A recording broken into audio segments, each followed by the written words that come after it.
name is Sifiso Ndlovu. I'm the Chief Executive Officer for Zimbabwe Teachers Association. And we'd like to thank you for inviting our organization to present our observations as part of the post-budget analysis.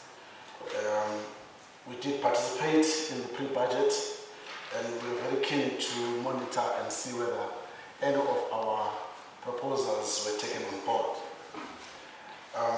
I will make my comments probably from that we can deduce whether we were successful, but I want to thank the committee for the effort of relaying the same information that we did share with you here. Yes, we are already observing, as you already have seen, that the budget has been cast, and we are cognizant of the fact that probably that is cast in stone.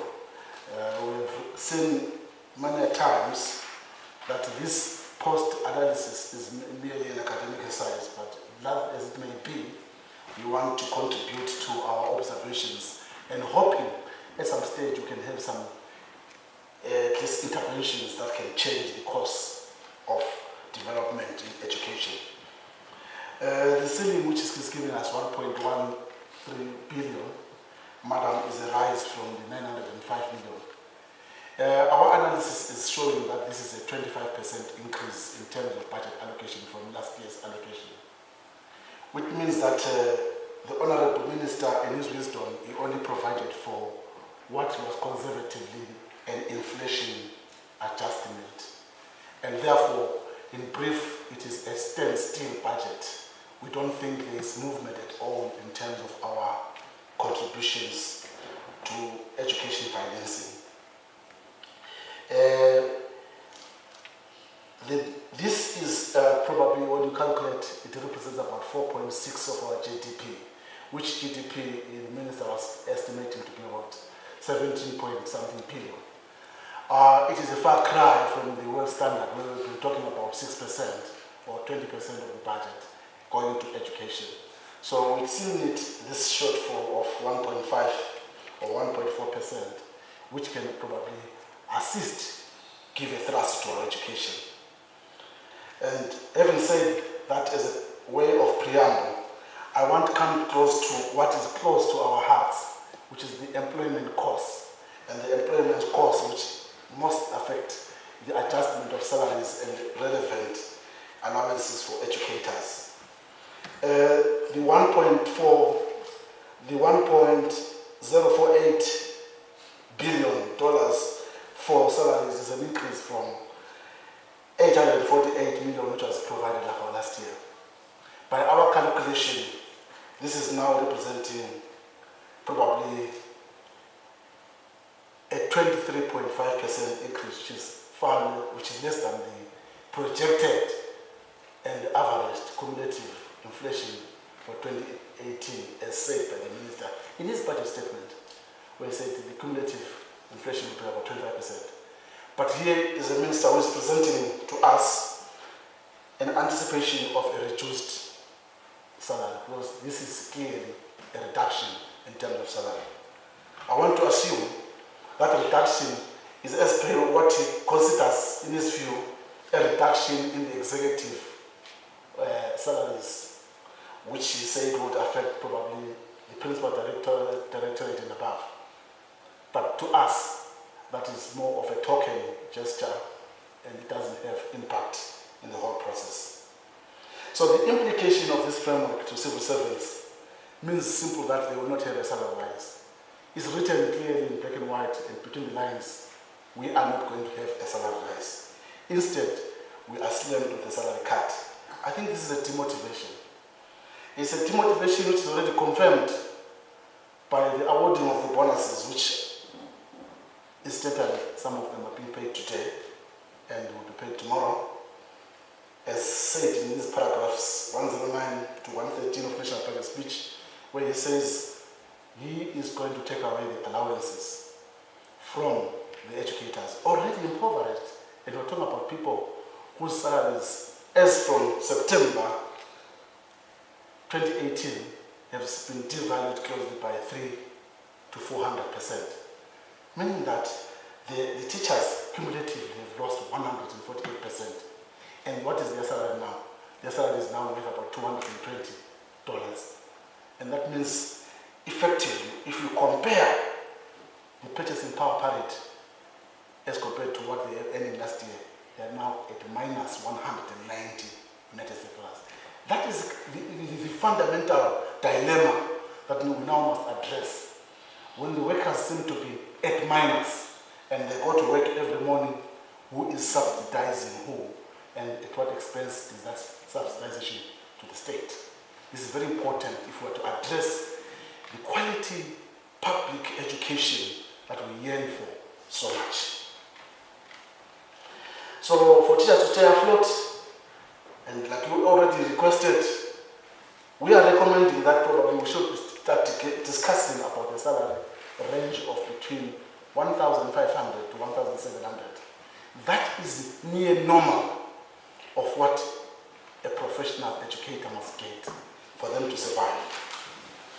An unfortunate development, madam, in the statistics that were provided by the state is that the state continues to deny empirical evidence on the ground and strenuously peg the subdued figures on inflation and other economic indices, thus premising our expectations on what I would rather call fundamental lies with overly wishy-washy expectations. I say these words without shame because when we look at some of the indices that are used, like the subdued inflation rate, where we're talking about 25%, when we crunch the figures daily on a day-to-day basis, you can even see that the tomato price has risen on a day-to-day basis. A simple calculation from rudimentary mathematics will tell you that you are poorer now than you were yesterday. So when you crunch those figures daily, they give you a cumulative figure of having lost an income. Clearly, that is a disservice to the educators as far as we're concerned.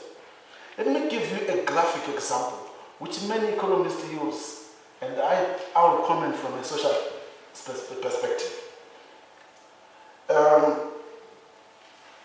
If we picked up one economic index which camouflages our poverty, the per capita GDP, this was even read here in the Augusta House and on paragraph 40, just for the benefit, just to refresh you to quote. The minister says, following rebasing per capita GDP for 2017 rose from 1,225 United States dollars to 1,642 United States dollars. And by the end of the year, he is thinking that we would almost be at that figure, 1,642. When you read those figures as a layman, and you say to yourself, so it means that on average we are rich. But clearly, the poverty levels in our schools do say something else. Hence, I don't think you were in I think you were in your best recommendation when you say let's go for free primary education, free universal primary education for children now. Because the poverty levels are denied by this per capita GDP. So clearly, therefore, we must talk to this issue by disaggregating these figures. Who is having that chunk, the big chunk? Because the generality of the population that we have does not have that kind of money and can never dream of it, and will never dream of it as an average wealth for the state. So we should address the issue squarely now. Free universal primary education for all, and it be accessible to all individuals so that we can achieve that equity and inclusivity by Agenda 2030, a destination if we can. As far as therefore employment costs are concerned, this budget has not moved to address the plight of our educators, and therefore cannot be said to be a very positive one. It is demotivating. Hopefully, for those who know economics may educate us to say, how long shall we be in austerities? How long shall we be in austerities? This is the question that we say. We can't continue to be planning without targets. If it's 6 months, let it be known that after 6 months we should be seeing results. Then we can be ready to get ourselves for strenuous economic issues. I'll then turn to the issue of infrastructure development, which may be, in your paper, also be referred as capital expenditure. As surely we want to acknowledge that the attempt to put money in that direction was a good gesture. As we did in our presentation, that the infrastructure in the schools, the information structure in the schools needs to be rehabilitated and uplifted and increased. We think we have moved in a very good direction there. But of course, go to our classrooms now, they are congested. If you go to a grade 1 class and you have 80 students, I'm talking about the classrooms that were built during the colonial era, meant for a few privileged individuals, but now accommodating the mass of our people. They are so crowded. No wonder why when there's an outbreak of a disease, we have challenges, because children are so squashed together.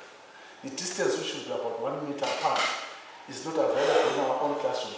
Children are so close to each other that if you were to catch up TB, there would be no reason why we should fail to catch up that thing, because we are too close and crowded.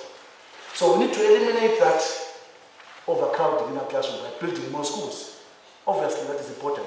So we think this contribution is positive, and we want to observe that.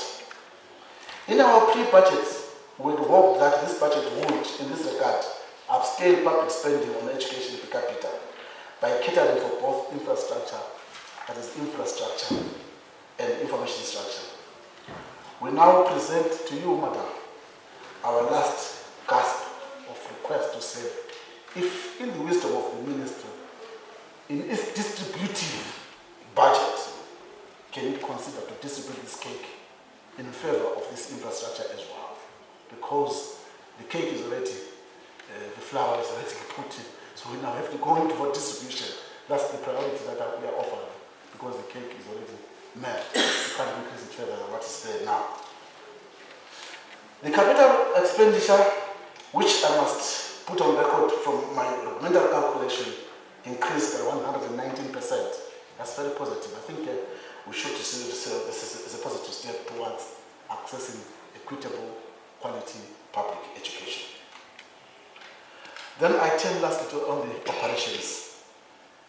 While I'm not privileged with the information of the Blue Book and the distribution therein, at least our anticipation is that in the operations budget, there will be an earnest attempt to address the administrative framework in education, which has to deal with the Teaching Professions Council, whose primary purpose is to improve, not the welfare of teachers, don't mistake it, to improve the teaching profession.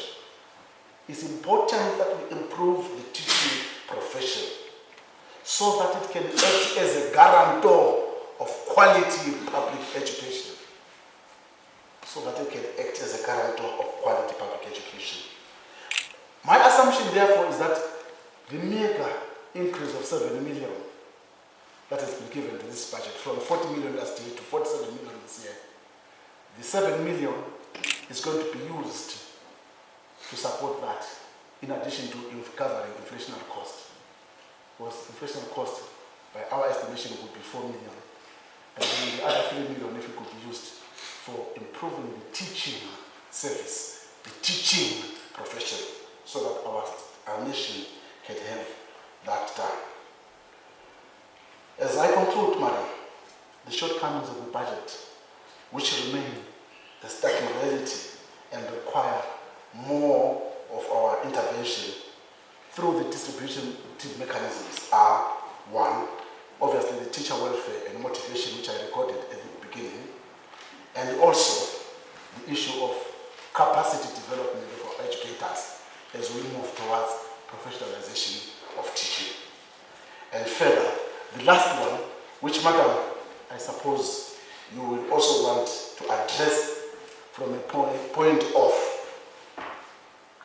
revenue, as you indicated, is a challenge. In support of what we had recommended earlier on, the Zimbabwe Global Financing, Education Financing Fund, we want you to address working with the minister, as he alluded in his statement, mobilization of domestic resources together with external resources so that we can continue to have sustainable education financing. So that when we finance education, it's not fits and start. This year we have books, this year we have no books. The infrastructure is falling and we don't know when it will be revived. I want to thank you and make these presentations as observations from our association. Thank you very much. Thank you very, very much. We came here with one question basically to all of you, and that is, with the current budget, as promising as it is in terms of its increase compared to the 2018, what will this budget buy? So we had a thought about this in terms of now realistically, as you mentioned, the realities on the ground. What will this budget buy, especially when we look at the non-wage and the wage allocation? When we look at the wage allocation, there were one clear recommendation from the committee that was requesting for the unfreezing of the teachers and bringing additional teachers. And when obviously we do some kind of analysis, we'll see that with the current situation, based on the August employment cost levels, the total employment cost for 2019 will amount to 1.084 billion against the allocation of 1.048 billion. So clearly, our hopes and aspiration for having additional teachers means it will not happen. So that's, it's something that probably in this round is not going to happen. So the question is, how should prioritization take place with this current budget? What mechanism is the government using to prioritize? What is the criteria for prioritization, particularly again, looking at the issue of the cost of education that has been repeated over and over, and the current education, the school financing policy is also trying to address. When we look again and we dig a little bit more, especially when it comes to the non-wage, we see that with 33.4 million of the capital budget, the ministry can in fact build 20 schools out of 2,065 schools. And the non-wage allocation is now about 83.9 million. Clearly, the question of the infrastructure versus school grants, all of these will be coming up, but of course we know that there has been a breakdown of the budget. But the fact remains to the main question that was raised again early on with our first speaker. If there is aspiration for a free, universal, basic education in Zimbabwe, can the current modality and trend of the budget allocation help us achieve this?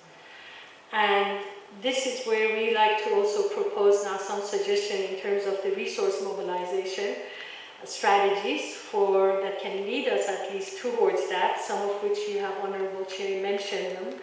One is obviously lobbying for the 5% third-party tax to be shared with education. The matching funds from donors, an interesting idea that can be explored, and it's intriguing. Looking at private sector more closely and looking at adoption of schools by the private sector as part of the corporate responsibility that has been mentioning, and obviously reactivating the school per capita grant. If we look at the current budget now, per child allocation has increased based on our calculation, but obviously this needs to be done more, from $3.20 to $8.60.